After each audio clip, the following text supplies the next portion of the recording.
Tak ada kesunyian yang dulunya didominasi oleh jangkrik atau burung cucak. Semua itu terganti bisiknya angin dan tangisan kedasih di atas kayu kokoh. Aku berlari mengendap memasuki rumah karena sudah larut malam.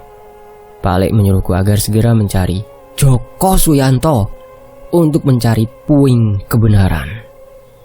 Sebelum ke kamar kakung, kusempatkan diri berwudu di kamar mandi luar. Pintu yang masih terborgol kini terkunci rapat. Ruang temara membuatku merasa tenang, tapi dengan perasaan yang semakin gelisah. Jujur saja aku terus berpikir kata-kata Pak Alek tadi.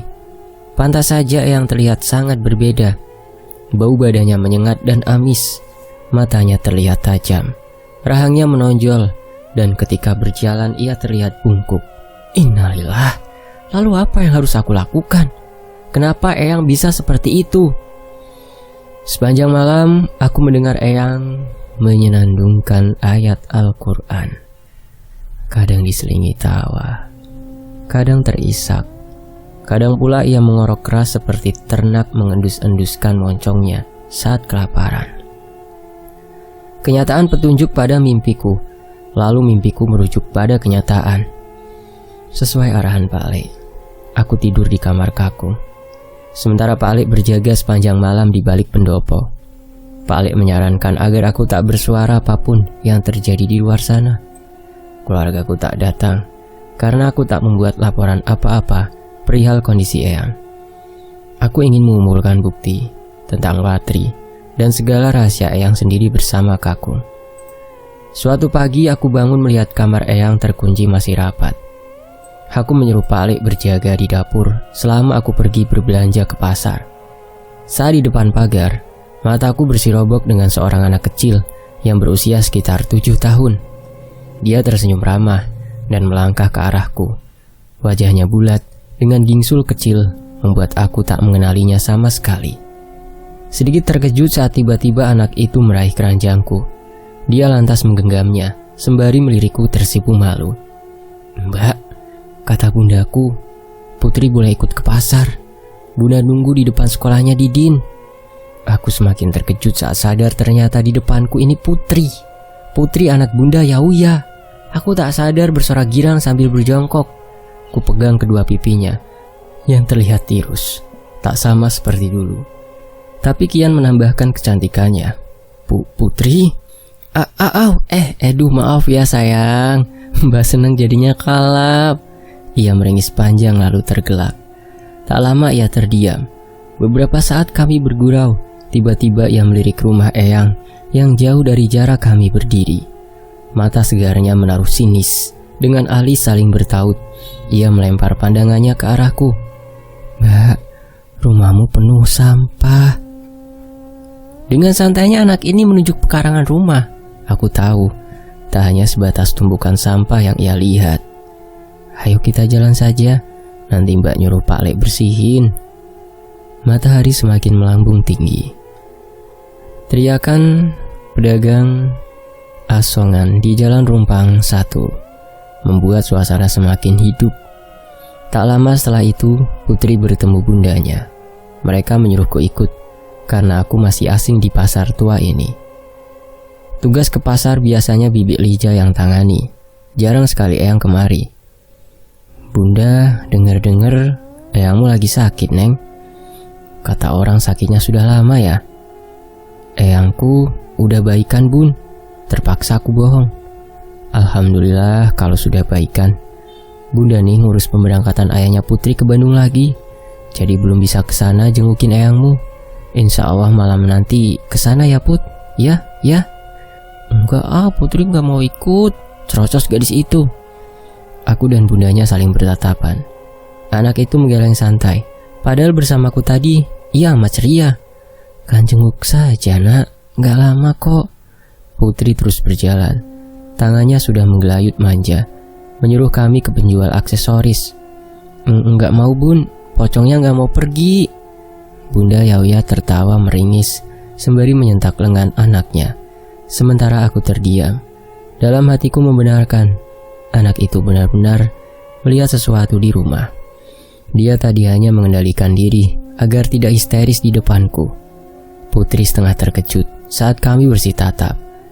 Gadis luku itu keceplosan, lalu akhirnya meminta maaf. "Mbak, pocong jelek itu kok udah hilang-hilang juga ya? Dulu kan dia yang hampir bunuh Mbak Memel." "Bocah iki kebiasaan suka ngelantur. Kebanyakan ikut ayahnya nonton layar lebar, jadinya kayak gini." "Putri masih ingat pocong yang gangguin Mbak?" Ia mengangguk. Padahal waktu itu ia masih kecil dan mustahil bisa mengingat semua kenangan. Mungkin itu adalah kenangan paling buruk yang mau tak mau akan memberi bekas panjang di memorinya. "Coba cerita sama Mbak, apa yang terjadi waktu itu?" "Dulu ia suka mendengar tilawah karena bundanya suka tilawah. Dia ingin sekali mendengarku malam itu, tapi tak jadi karena aku kesurupan. Dalam penglihatannya seseorang wanita bungkuk datang, lalu ikut melanjutkan soft di sisi kananku. Wajahnya hitam sehitam arang. Saat sosok itu memandangnya, sebentar sebelum memanjat naik ke punggungku, ada suara yang ia katakan. Sosok itu berbisik kalau ia ingin mengambil nyawaku, karena nyawa wanita tua di rumah itu tidak bisa direnggut. Kata Putri, sosok itu awalnya bermukena putih. Saat ia menempeliku barulah berubah pocong. Aku mulai sholat dan bergerak tak sesuai aturan sholat. Tubuhku lunak seperti tak memiliki tulang. Bahkan dengan mudahnya aku bisa melengkungkan tubuh ke belakang. Aku seolah tertarik pada sesuatu hal tentang Watri dalam mimpiku dulu. "Watri, pocong itu Watri namanya." Putri terus nyuruh dia pergi tapi dia gak mau. Anak sekecil ini benar-benar tahu siapa Watri. Dia terus mempraktekkan saat dirinya menolongku dari maut hari itu.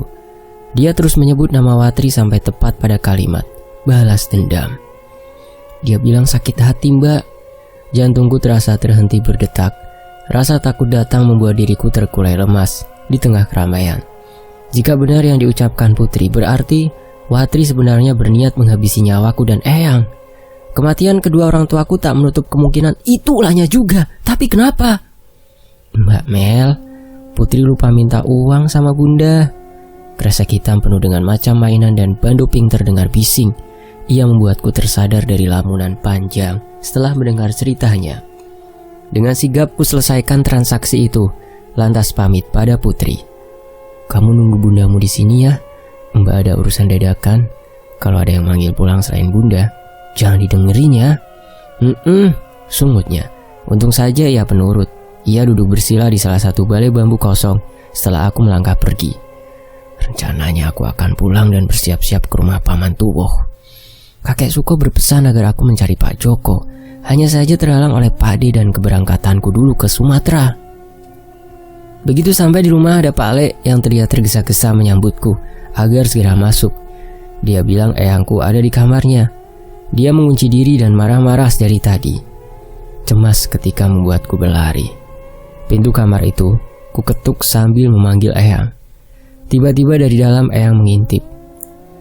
Mata lebarnya yang sedang melotot membuatku terjungkal.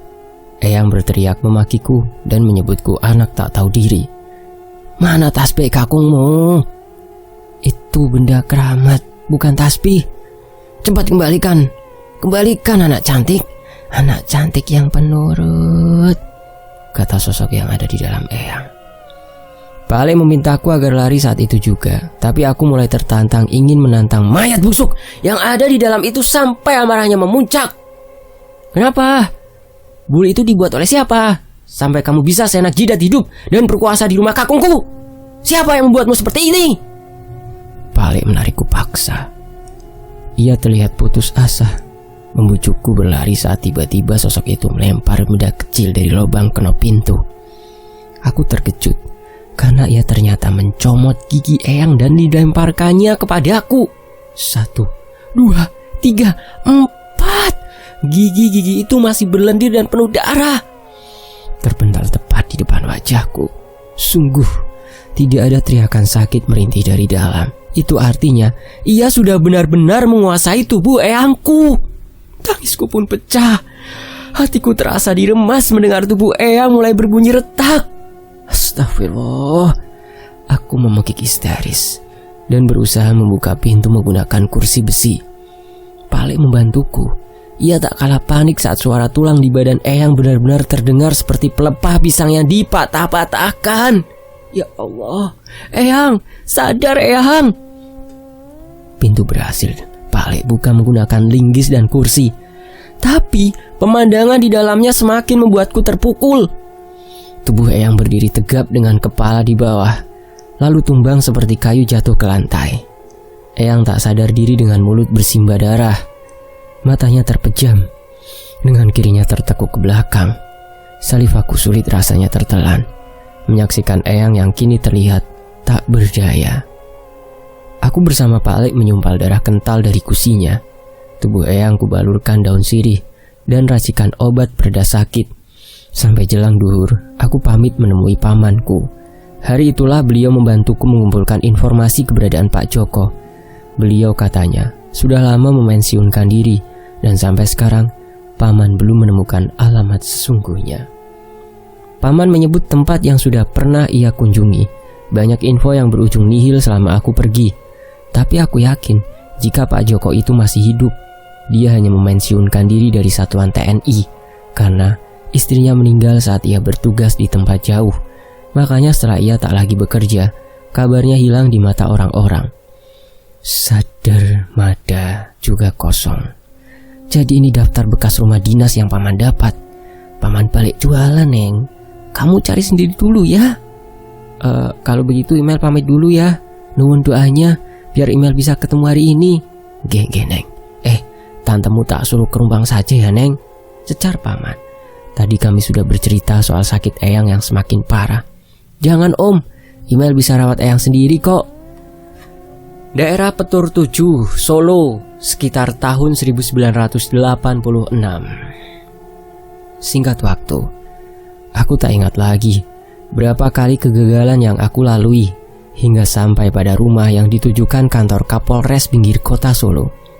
Di tahun itu, yang aku ingat hanya seseorang mantri keluar dari rumah sederhana dan menyuruhku masuk menemui Pak Joko Suyanto. Dia mengaku anaknya beliau, dan Pak Joko tengah duduk di atas kursi roda dengan peluh bercampur air mata. Saat itu aku bersujud syukur di depannya, tanpa malu dan enggan, tanpa takut dan cemas. Segalanya berganti syukur karena pada akhirnya aku bisa bertemu setelah beberapa tahun tertunda. Nak, Uwak berbicara sangat pelan karena asmanya suka kambuh. Tanyalah satu-satu ya, jangan buru-buru, kata pendamping Pak Joko Suyanto. Ia pamit setelah menyodorkan segelas air panas. Lalu ruang yang berpetak-petak itu sepi kembali. Aku mengangguk. Sementara sosok kakek yang kerap disapa Wak Yanto masih berusaha mengenaliku dari dekat. Ditelisiknya rupaku beberapa lama. Bintik hitam di wajahnya menandakan ia sudah jauh lebih tua daripada kakek Suko. Wak, saya Imelda. Saya cucunya Kyai Asama Parababan. Wajah lelaki uzur itu terlihat mengernyit sebelum menjatuhkan tasbih di tangannya. Ia terbelalak seperti mendengar kabar buruk setelah aku memperkenalkan diri. Meski diselimuti rasa khawatir, aku segera menahan kursi rodanya saat tubuhnya masih terlihat kaku. Tiba-tiba saja tangannya terangkat dan terulur sembari menunjuk tumpukan koran di atas lemari mewah. Lemari itu hanya penuh buku dan usang yang tebal sekali. Tak sengaja kulihat koran yang ia maksud. Setelah membongkar tumpukan di atasnya, koran yang isinya sama persis kepingan foto jenazah di amplop Pak D. Innalillah, benar kata surat kabar itu. Itu sungguh pernah terjadi. Ya Allah, surat kabar di sini isinya utuh dan masih begitu jelas. Itu wajah Watri yang sesungguhnya. Ada wajah Watri yang masih utuh. Ada wajah Watri setelah meninggal dunia. Pembuluh darah pecah, patah tulang belakang atau berserakan. Peristiwa itu terjadi pada saat santri yang pernah menjalani kerja rodi tiba-tiba mengalami kejadian naas pada acara jurid dan ujian pencak silat di malam sukra.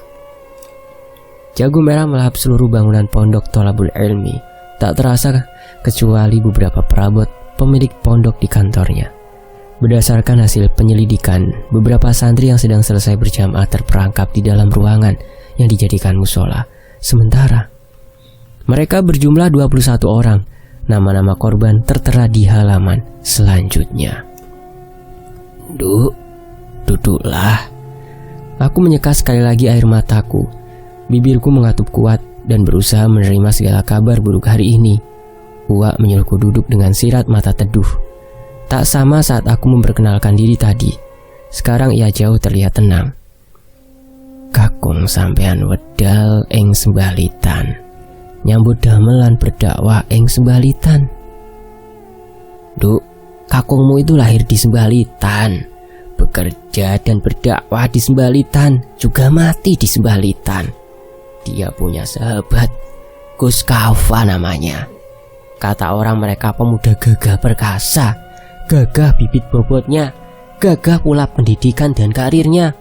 Segan, semua masyarakat Sembalitan segan padanya. Itu kata kawan-kawan tentara. Saat saya ke Jawa, kakungmu pindah ke Siliwangi, membangun pondok dengan 500 santri dari beberapa kota. Tapi dari kekuasaan itu mengalahkan satu titik celah di mata Gusti Allah. Karena kakungmu manut Al-Quran tapi tidak menggunakannya sebagai pedoman hidupnya. Karena kakungmu menganut ilmu tenung. Astagfirullah. Siliwangi, tahun 1875. Orang-orang yang datang ke dalam mimpiku seolah menarikku ke masa silam. Tahun ketika Siliwangi menjadi saksi bisu kehidupan Kraswatri dan ibunya. Siliwangi di tahun itu sangat panas. Jika malam, begitu dingin seperti mereka sedang tinggal di puncak gunung. Pekarangan saat itu digunakan untuk membangun rumah petak panjang untuk perluasan pondok yang bersisian dengan musola. Jika dilihat dari luar, pondok menjadi pusat perhatian. Begitu dikagumi, begitu diidamkan bagi orang tua yang ingin menyekolahkan anak cucunya. Apalagi tahu betul bagaimana buyut dari suami Tasmirah Parababan atau ayahnya Kakung mengayuh pendidikan sampai ke puncak kejayaan. Satu persyaratan agar anak mereka bisa menempuh pendidikan di pondok itu adalah mampu mengerahkan tenaga secara sukarela, menjadi buruh tak berupah, kuli tak berupah, juga pelayan tak berupah. Pada lelaki dan wanita tua bertugas mengumpulkan pasir. Sebagian bertugas membawa kayu dari hutan agar utuhnya bahan pembuatan ruang petak panjang tempat santri mengaji. Siang hari orang tua mereka mencari nafkah, lalu malam hari mereka akan bekerja di pondok. Semua demi anak-anak mereka agar bisa mengenyam pendidikan. Pemuda-pemuda dewasa bertugas mengembala kambing milik pondok. Kambing yang jika sudah masuk bulan kurban akan disembelih dan disedekahkan. Pondok dan masyarakat saling melebur damai sebelum peristiwa terdengarnya kabar buruk tentang pemilik pondok, Kiai As-Samah Parababan, Kakung Mundo, yang diberitakan telah menyembunyikan identitas Laila. Seorang wanita miskin yang bekerja sebagai tukang bersih-bersih di pondok dijadikan sebagai istri siri. Parahnya, Laila ternyata seorang janda yang memiliki anak keterbelakangan mental bernama Watri. Kakung mengakui semua itu, lantas menyerahkan dirinya dan turun dari jabatan kepemimpinan. Tapi ia berpesan agar pondok tidak diruntuhkan. Purmani sebagai guru besar menjatuhkan hukuman pengasingan diri untuk Kakung. Lalu pada tahun 1975, sang kiai meninggalkan tahtanya, meninggalkan Cut Mak Lela atau Laila yang sudah mulai sakit-sakitan, istri sirinya. Kakung diasingkan paksa ke tanah kelahirannya, Sembalitan. Pondok menjadi kacau dengan adanya sugesti buruk, kecaman, orang bebas bergunjing sampai nama pondok terancam digusur. Seorang kiai atau kawan dekat Kakung, Gus Kafa, diperintahkan agar mengambil alih segalanya. Makanya ia sempat menjabat sebagai kepala pondok setahun lamanya. Pembuktian Gus Kafa mempertahankan kepercayaan masyarakat tidak bisa diacungi jempol karena reputasi Kakung sudah merambah ke segala pelosok. Suatu hari, Nirwan, santri yang menjaga malam di area gerbang, melihat Laila berlari membawa koper besi. Nirwan sudah tahu jika wanita malang itu sering diperlakukan buruk oleh Purmani. Ia melarang Laila pergi, tapi ia merasa kasihan. Lantas Nirwan membantunya untuk kabur, tapi dicekat oleh Purmani. Mulai di hari itu, penyiksaan nyata terus diterima Laila, penyiksaan fisik dan mental. nyaris membuat Laila kehilangan kewarasan. Tak hanya makanan, air, juga pakaian tidak lagi diberikan padanya. Siang hari setelah ketahuan hendak kabur, Laila seperti kambing diarak mengelilingi pondok. Purmani sempat memperdengarkan pada santri-santri jika Laila akan selamanya menjadi penghuni pondok, yaitu sebagai pelayan tanpa upah. Entah itu hanya ancaman, atau bualan, atau sungguhan, permintaannya diam-diam sudah sampai menembus ke-7 lapisan langit. Laila sang bidadari masih terus hidup di tanah itu selama-lamanya. Wanita murahan dan tak punya akhlak, wanita pezina, bawa dan sembunyikan anak harammu dari semua orang. Begitulah cemoohan masyarakat luas saat ia diarak keliling lapangan. Wajah Laila hanya bisa memerah padam. Ia menahan air matanya agar tak tumpah demi anaknya yang sedang menonton dirinya di ujung ruang musola. Ia tak ingin Watri hancur hatinya, apalagi anaknya masih sebagai murid baru. Anak itu begitu sabar. Ia cerdas, meski tak bisa seperti anak yang lain. Watri yang sudah mulai beranjak dewasa hanya bisa menurut, tapi semua orang mulai menunjukkan rasa tak suka dan rasa jijik karena kasus orang tuanya. Apalagi ia tak normal. Lelehan air liurnya terus menetes saat bercerita. Bajunya kumal tak terawat. Ia juga tak memiliki pendengaran yang bagus, menjadikan dirinya sebagai bahan bulian bagi para santri. Watri menangis tak bersuara saat ketika ibunya terbungkuk kesakitan. Kakinya diseret mengikuti arah langkah Purmani. Gamis lusuh yang sudah berbau dan berwarna coklat itu membuatnya seperti kambing berenang di lumpur. Sungguh mengerikan. Hati anak siapa yang tak teriris menyaksikan penindasan ibunya seperti itu? Apalah daya, Watri tak bisa bercerita karena ia anak yang gila. Sudah, Mbok, Laila sudah lemas. Penyakitnya nanti kambuh. Penyakit apa? Lehernya bengkak, makin hari semakin besar, mungkin kanker. Di lehernya? Enggak, Mbok, di leher. Laila mengeram kesakitan. Terlihat sesak nafas. Sambil terengah-engah, berusaha menahan kekerasan Purmani. Jari Purmani sengaja menekan lehernya, bertanya berkali-kali apakah benar wanita pelayan itu sakit kanker. Laila tak sadar memekik panjang begitu kerudungnya diikat kencang. Lalu dengan paksa ia menyeret Laila menuju proyek pembangunan rumah petak panjang. Diangkatnya tubuh Laila sampai jadi tontonan bebas oleh semua pekerja. Para ustazah menahan Purmani agar hukuman Laila berhenti, tapi karena tak ada pembelaan kuat dari Kuskafa, maka penyiksaan itu terus berlanjut. Laila meminta agar ia dibunuh saja saat itu. Berulang kali juga ia terjun ke sumur, tapi Gusti Allah masih menolongnya dari maut. Tahun itu, Laila beberapa kali muntah darah tanpa sebab, entah karena penyakitnya yang terus menyerang atau lambungnya yang sudah tak pernah terisi makanan cukup. Tak lama setelah kakung pergi, datang sebuah keluarga yang menggemparkan para guru dan kiai, termasuk Purmani. Keluarga itu membahas sengketa lahan yang saat itu tengah diproses untuk membangun rumah ngaji. Kalau tak salah, namanya Raden Purnomo bersama wanita cantik yang bernama Raden Ratu Asih dan seorang sopir muda bernama Santoso. Santoso? Ya, perwujudannya seperti tentara Jepang, berbadan kekar dan sangar. Orang-orang semua menunduk kalau ia mengantar Raden Ratu masuk pondok. Seorang wanita muda keturunan ningrat itu juga mengaku kalau tanah yang dibanguni musola sudah pindah hak milik dan ia tak mau berdamai. Proyek itu terhenti. Masalah sengketa lahan dan kasus Kakung menjadi sorotan terbesar oleh masyarakat. Pondok Kakung semakin terancam, apalagi saat itu pondok sedang berada di fase krisis. Banyak yang berpendapat jika Raden Ratu menjadikan Laila tumbal pada tanah yang ia perebutkan bersama Kakung. Ada juga yang berpendapat jika kasus sengketa itu berhasil dimenangkan Raden Ratu, tapi nama akte tanah menjadi milik adiknya, Purnomo. Banyak juga yang bilang Kakung sengaja menikahi Raden Ratu Asih hanya untuk memenangkan lahan. Ia telah mempersiapkan tumbal sejak dulu yang ingin dipersembahkan untuk berdirinya pondok. Demi kejayaannya di masa mendatang, juga demi kesaktian yang dimilikinya. Wak Joko Suyanto menjelaskan dengan bahasa Jawa kuno. Penjelasan panjang dari Uwak Joko membuatku tak henti menelan saliva. Mulutku terkunci saat Eyang memang kemungkinan terlibat dengan kematian Watri dan Cut Mak Lela atau Laila. Yang membunuh Laila, pasti dialah pelakunya. Bisikku menekan remasan di telapak tangan. Uwak Joko mengangguk. Ia menatapku sendu dengan sebuah tetes air mata. Kau harus memaafkan mereka, baik itu darah dagingmu sendiri atau bukan, sebab mereka hanyalah manusia biasa, berlumur dosa. Aku menggeleng, tubuhku bergetar seolah menolak segala apa yang sebentar lagi akan terungkap.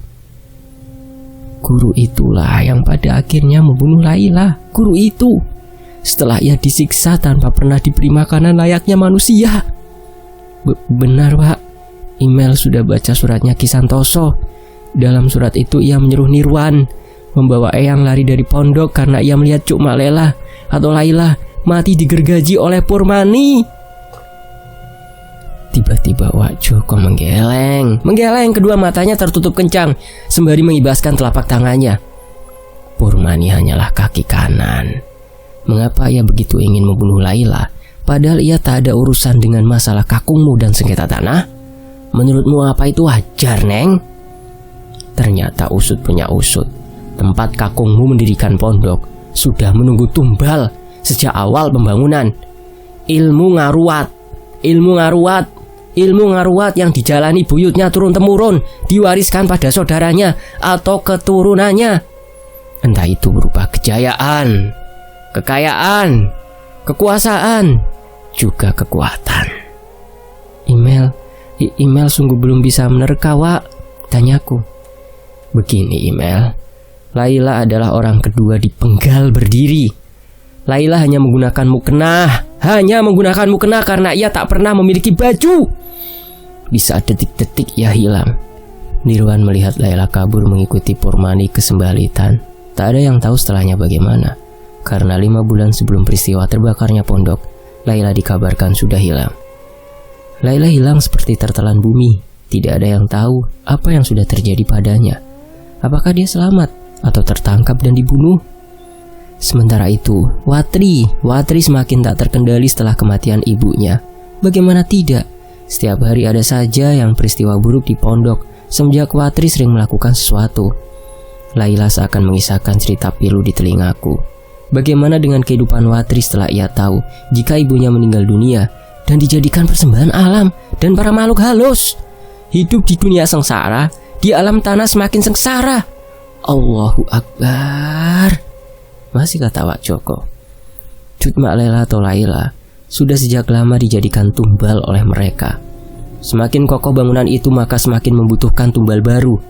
Setelah Cut Mak Lela hilang, ada jeda 1 tahun sebelum Watri meninggal. Watri yang merupakan anak Laila adalah tumbal berikutnya karena ia lahir pada Jumat Kubro atau Jumat Kliwon. Setahun lamanya Watri yang malang bertahan di pondok.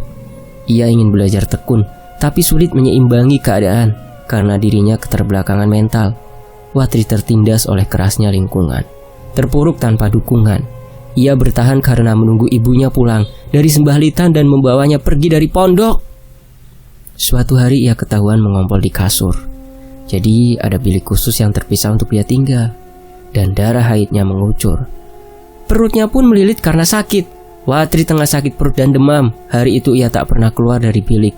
Tapi tak ada satupun orang yang datang memeriksa keadaannya atau membawakannya makanan. Karena anak malang itu tak tahu apa yang terjadi pada tubuhnya saat haid, ia mengurung diri dan berharap kalau ibunya akan datang menyembuhkan sakitnya. Hari kedua, seseorang yang lewat di depan biliknya mencium aroma amis dan pesing. Ia mengintip di balik pintu dan melihat Watri pulas dan masih memegangi perutnya. Ada kotoran cair di sela selangkangannya, bercampur darah dan tanah. Rasanya melihat kondisi Watri seperti melihat kerbau mandi di dalam lumpur, sangat bau dan menjijikan. Watri! Mustafa memeriksa keadaan sekeliling ruang. Ia merasa gelisah, takut diadili dan takut kena imbas fitnah jika sampai si gila itu mati. Tapi kalau bukan dirinya, siapa lagi yang ingin peduli pada orang seperti Watri? Mustafa, lelaki berusia 16 tahun. yang dipekerjakan Purmani sebagai penebang kayu di pondok itu terpaksa memanjat ventilasi. Dengan suara bergetar ia memanggil nama Watri sebanyak 2 kali, tapi tak ada respon. "Watri, Watri." Mustafa mengira anak itu bunuh diri. Ada kain jarik baru yang melilit tubuhnya. Mustafa tersentak dan menggigil. Berulang kali ia beristighfar karena menyaksikan tubuh Watri seperti tak bernyawa lagi di atas tumpukan urin. Karena takut ia berlari tanpa menengok lagi ke belakang. Dan esok harinya Mustafa tak menemukan Watri di biliknya. Ternyata anak itu ikut mencuci kain kotornya di sungai bersama Kemala dan rombongan santri lainnya. Ya, cerita Uwa ini sangat persis dengan apa yang disampaikan oleh kakek Suko. Dan bersambung dulu, nantikan kelanjutannya hanya di Fakta Sejarah. Wassalamualaikum warahmatullahi wabarakatuh.